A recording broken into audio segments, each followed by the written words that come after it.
Hi, thanks for joining. My name is Sam Oden, and I'm a trader on the corn and oilseed desk for Columbia Grain. Today, I wanted to spend a little time going through the recent USDA WASDE report, as well as just a general market outlook with some commentary. So diving right into the WASDE report, it was a bullish surprise for both corn and soybeans, and that really led the entire agricultural complex to rally through the last two sessions. As you can see, corn, they brought the ending stocks number down over 400 million bushels. That was a result of a couple of things. First of which, and most surprising to the trade, was the reduction in yield. The yield in October was 178.4 bushels to the acre, and the trade was expecting a small decrease, but nothing like the 2.6 bushel to the acre reduction that we saw on November 10. That in tandem with what they did with exports, they brought them up 325 million bushels, which was mostly expected. They brought China's expected import number up from 7 million tons, which is their TRQ, up to 13 million.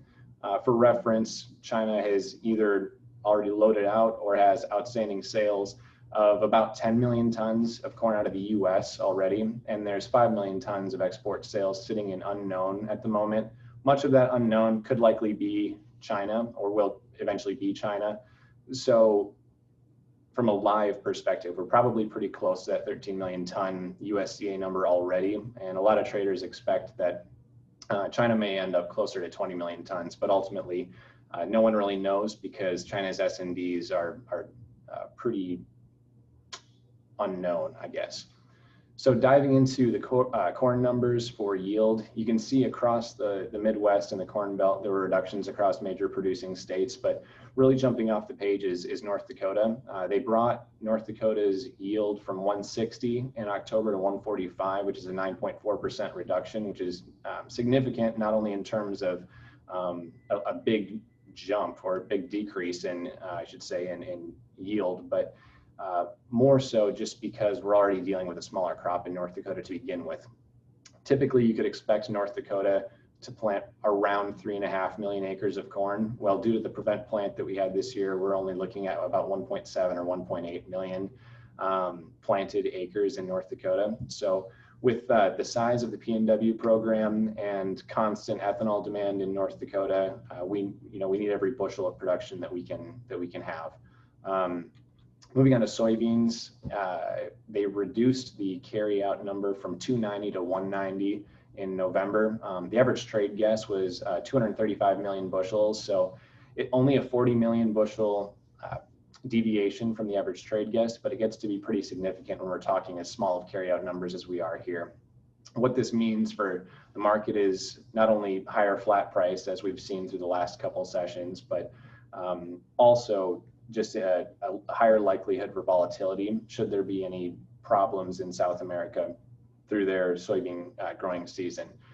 Right now, the US is the most competitive origin for China for soybeans through about February, maybe March.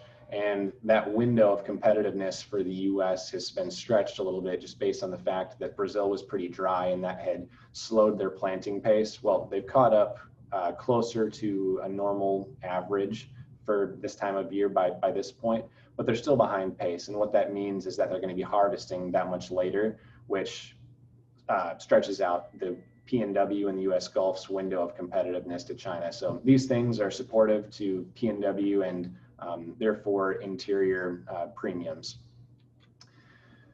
Shown here is yields by state. North Dakota, they did reduce 2.9%. I believe it was at 35 bushels to the acre in October, bringing it to 33 in November. This one wasn't too much of a head scratcher to the trade, just given the August weather that we had and some early frosts that were kind of expected to pull the top end of yield off of the crop in North Dakota. So all in all this year, it looks to be supportive to commodity prices, corn and soybeans in particular I'm speaking to. The US is the most competitive origin for corn starting in December or January through the summer. And the PNW and the US Gulf are kind of neck and neck there to major Chinese importers or major Asian importers such as China, Japan, Korea. and Taiwan. For soybeans, as I mentioned earlier, the PNW in the US Gulf are going to be the most competitive origins to China up until February, maybe the beginning of March. But after that point, it's a pretty sharp inverse between where PNW values are on a landed China basis relative to Brazil. So with that, thank you so much for listening, and thank you for your time.